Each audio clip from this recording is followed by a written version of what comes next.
Assalamualaikum warahmatullahi wabarakatuh. Saya Muhammad Hadian Nur, NPM 21125592, akan membawakan pembelajaran di bab 5 tentang mengapresiasi peradaban Daulah Utsmani.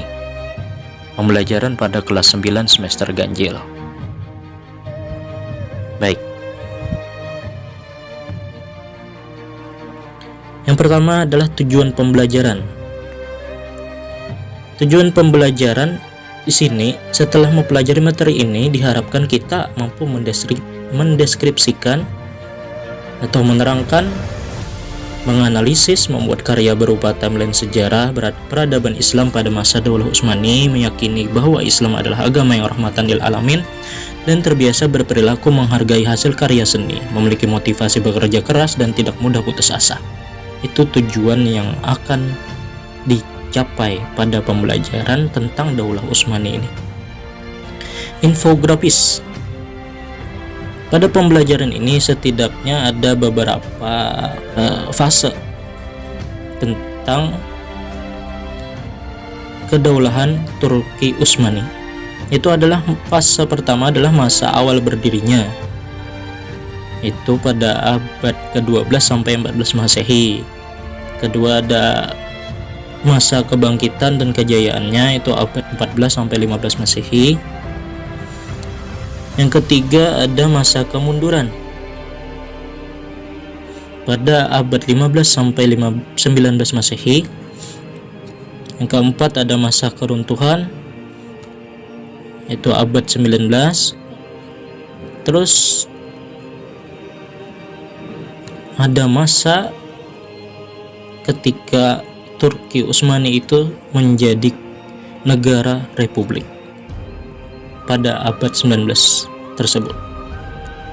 Nah, selanjutnya saya akan memaparkan beberapa poin penting tentang pembelajaran sejarah Daulah Utsmani ini. Yang pertama, sejarah lahirnya Daulah Utsmaniyah.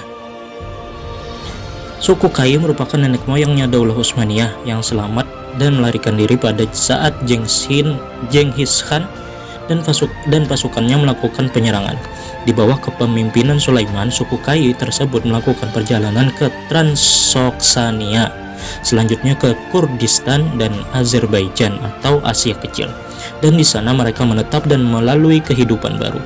Daulah Utsmani beberapa kali mengalami perpindahan ibu kota, di antaranya pada kota Sogut pada tahun 1299 sampai 1335 Masehi. Lalu pada kota Bursa pada 1335 sampai 1413 Masehi. Adrianopel pada 1413 sampai 1453 Masehi, dan Konstantinopel 1453 sampai 1922 Masehi. Untuk memahami bagaimana perkembangan Islam di Turki, berikut ini adalah para pemimpin atau raja dari Daulah Utsmaniyah beserta upaya yang mereka lakukan. Beberapa yang memiliki peran sangat besar terhadap kedaulahan Utsmaniyah. Masuk pada pembahasan kedua, yaitu masa awal berdiri Daulah Utsmaniyah. Salah satu sultan yang sangat besar pengaruhnya atau jasanya terhadap Daulah Utsmaniyah adalah Utsman pertama, yang memimpin pada 699 Hijriah sampai 726 Hijriah atau 1299 sampai 1326 Masehi. Pada 1299 Masehi terjadi penyerangan yang dilakukan pasukan Mongol dipimpin Ghazan Khan, namun dapat digagalkan oleh Utsman, dan tidak lama kemudian Sultan Alauddin I atau Sultan Bani Saljuk meninggal dunia. Keadaan tersebut membuat Utsman Bey disertai dukungan rakyatnya menyatakan diri sebagai pemimpin penuh hingga lahir Kerajaan Utsmani atau Daulah Utsmaniyah pada tanggal 27 Juli 1299 dengan Qurah Hishar atau Keshiyar sebagai ibu kotanya. Terus masuk kepada masa kebangkitan dan kejayaan Daulah Utsmaniyah.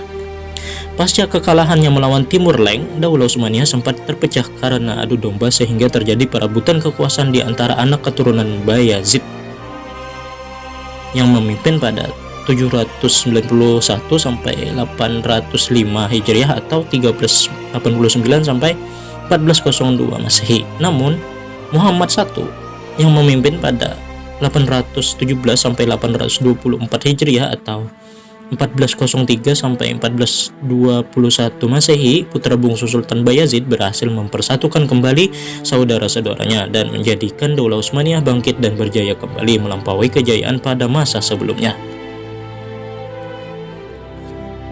Nah, ini salah satu yang sangat berperan pada kebangkitan dan kejayaan Daulah Utsmaniyah adalah Sultan Muhammad II atau Al-Fatih yang memimpin pada 855 sampai 884 Hijriah atau 1451 sampai 1481 Masehi. Al-Fatih menerima mandat kekuasaan pada saat ia berusia 12 tahun. Kemudian pada saat berusia 21 tahun beliau sudah mampu menaklukkan Konstantinopel. Nah, kita 21 tahun lagi apa itu? Sehingga mendapat julukan Al-Fatih, yaitu sang penakluk. Beliau merupakan pribadi yang sangat mahir dalam hal strategi perang, cerdas menguasai sains, matematika, dan juga mampu berkomunikasi dalam 6 bahasa. Selain itu, beliau juga merupakan pribadi yang jujur, dermawan, dan mampu menggabungkan antara keadilan dan kekuatan. Beliau merupakan seorang yang senang dengan sejarah.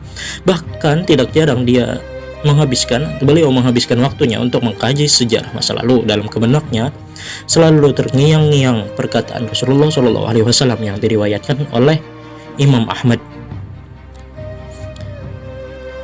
yang berbunyi, ketika menggali parit pada perang Khandaq, Rasulullah SAW berkata bahwa kota Konstantinopel akan ditaklukkan oleh tentara Islam. Pemimpin yang menaklukkannya adalah sebaik-baik pemimpin dan pasukannya. Atas dasar kabar indah tersebut, Al-Fatih berusaha mewujudkannya. Dia tahu Konstantinopel bukan daerah yang mudah untuk ditaklukkan, karena Konstantinopel merupakan pusat peradaban dunia dan tempat yang indah. Berikut adalah usaha yang dilakukan Muhammad Al-Fatih dalam menaklukkan Konstantinopel. Yang pertama, membuat kesepakatan dengan negara tetangga seperti Venesia, Magyar, dan Bosnia. Yang kedua, membuat benteng di Selat Bosporus untuk menutup akses bantuan ke Konstantinopel. Kemudian mengutus seseorang untuk memata-matai kelemahan dan kekuatan benteng Konstantinopel.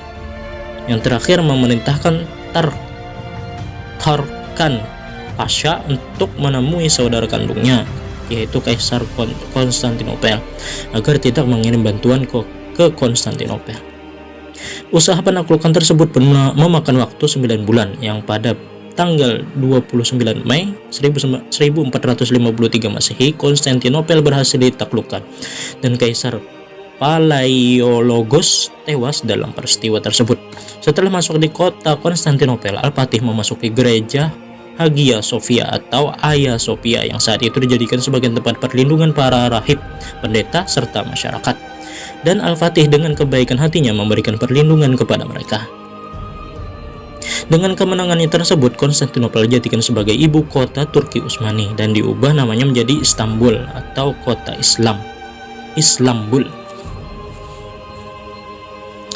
yang kemudian dikenal dengan nama Istanbul.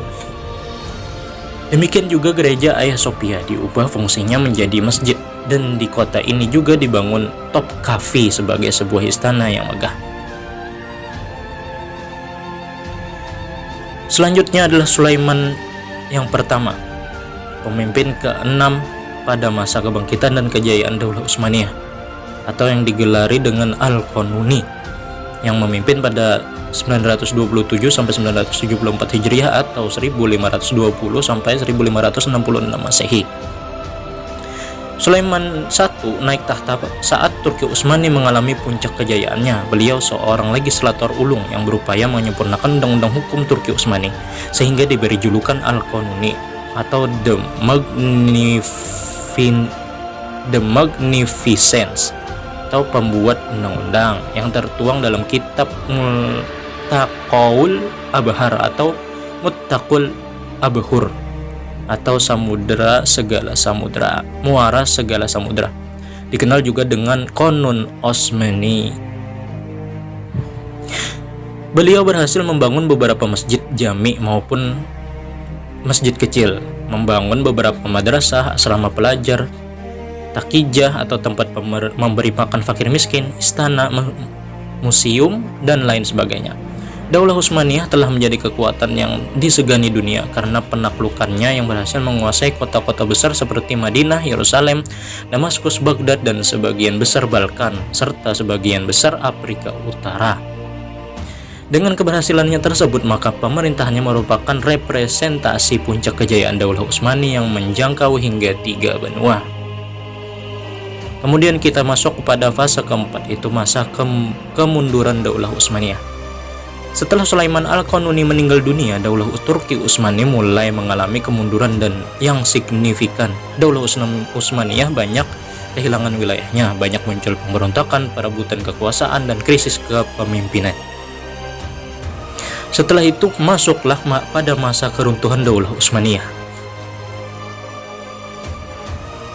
Setelah sekian lama mengalami kemunduran, Daulah Utsmaniyah dilanda berbagai krisis baik pada bidang ekonomi, politik maupun militer, hingga akhirnya Kesultanan Turki Utsmani memasuki masa reformasi di bawah pemerintahan Sultan Abdul Hamid II dan keturunannya, yang merupakan sultan terakhir sebelum Turki Utsmani berubah nama menjadi negara republik pada tahun 1924 Masehi dengan nama Republik Turki.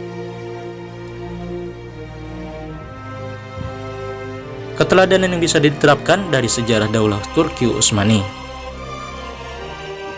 di antaranya adalah menetapkan sistem hukum pemerintahan, memperkuat negara melalui militer, membangun ekonomi negara, mewujudkan toleransi antara umat beragama, meningkatkan teknologi sains, membangun dan menghargai bahasa dan budaya, membangun dan menghargai arsitektur. Nah, pelajaran dari kemunduran Daulah Turki Utsmani adalah kurang meratanya tingkat pendidikan warga Daulah Utsmaniyah, kemerosotan akhlak sebagian pemimpin Daulah Utsmaniyah, kekuatan militer yang lemah, alokasi finansial untuk budaya peperangan yang sangat besar, terjadinya perpecahan di dalam wilayah Utsmaniyah. Ikhtisar ringkasan. Daulah Utsmaniyah berdiri pada tahun 1299 Masehi, didirikan oleh Khalifah Utsman pertama sekaligus sebagai khalifah yang pertama, dan perjalanannya Daulah Utsmani beberapa kali mengalami perpindahan ibu kota dalam perjalanannya.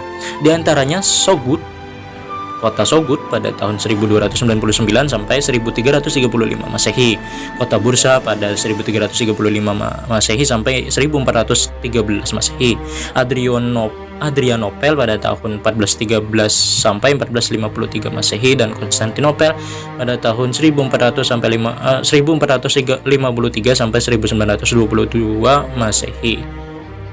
Bentuk pemerintahannya adalah monarki absolut dari tahun 1299 sampai 1922 Masehi, yaitu turun-temurun kepada anak dan saudaranya. Pada masa Khalifah Sultan Muhammad Al-Fatih, Daulah Utsmaniyah berhasil menaklukkan kota Konstantinopel dan menjadi salah satu simbol kekuatan dan kebesaran Daulah Utsmaniyah saat itu. Daulah Utsmaniyah mengalami puncak kejayaannya pada masa Khalifah Sulaiman pertama, itu yang digelari dengan Al-Qanuni, yang sangat berjasa dalam menjadikan dasar hukum bagi Daulah Utsmaniyah. Setelah Sulaiman pertama wafat, Daulah Utsmaniyah mulai mengalami kemunduran dan Daulah Turki Utsmani berakhir pada November tahun 1922 Masehi dengan Sultan Mehmed ke-6 sebagai sultan terakhirnya. Di antara penyebab kemunduran Daulah Utsmaniyah antara lain adalah kemerosotan moral para pemimpin yang kurang amanah dan menyalahgunakan keuangan negara, perebutan kekuasaan, serta terjadinya serangan dari bangsa lain. Turki Utsmani mendeklarasikan diri menjadi Republik Turki pada tanggal 29 Oktober 1923. Sistem kekhalifahan dibubarkan pada 3 Maret 1924. uswatun hasanah, keteladanan yang bisa kita ambil dari kedaulahan Utsmaniyah.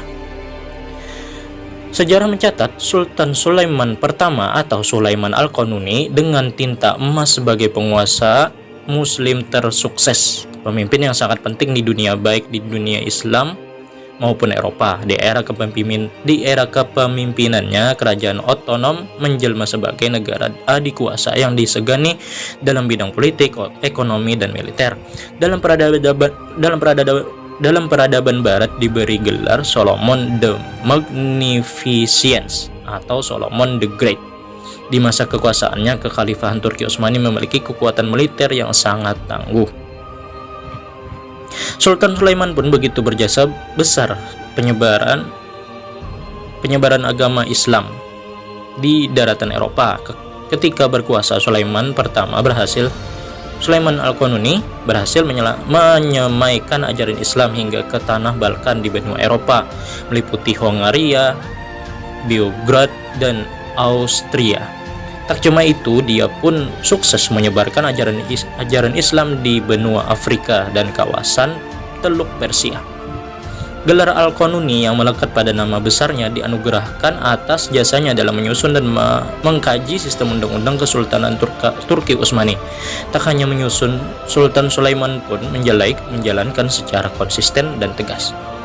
Salah satu upaya penting yang dilakukan Sulaiman agar pemerintahannya kuat dan dicintai rakyat adalah dengan memilih gubernur yang benar-benar berkualitas, dipilih dari setiap provinsi dengan selektif dan ketat.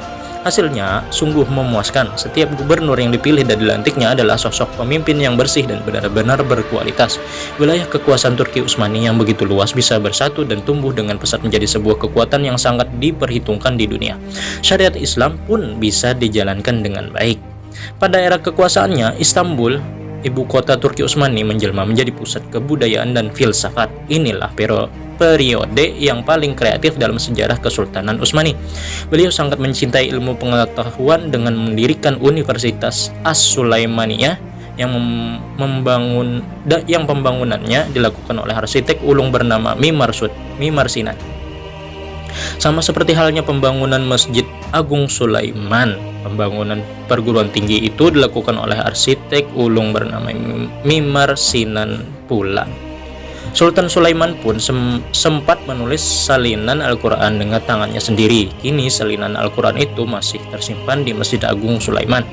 Dia dikenal juga sebagai seorang pemimpin pemerintahan yang amat luar biasa. Keberhasilannya dalam menyusun kembali undang-undang yang pertama kali dibuat oleh Sultan Muhammad II atau Mehmed II merupakan salah satu pencapaiannya yang paling prestisius. Wilayah kekuasaannya pun begitu luas.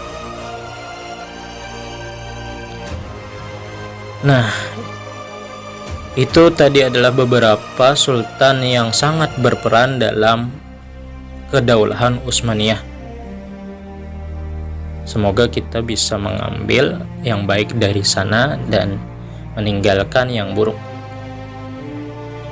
Baik, itu saja dari saya.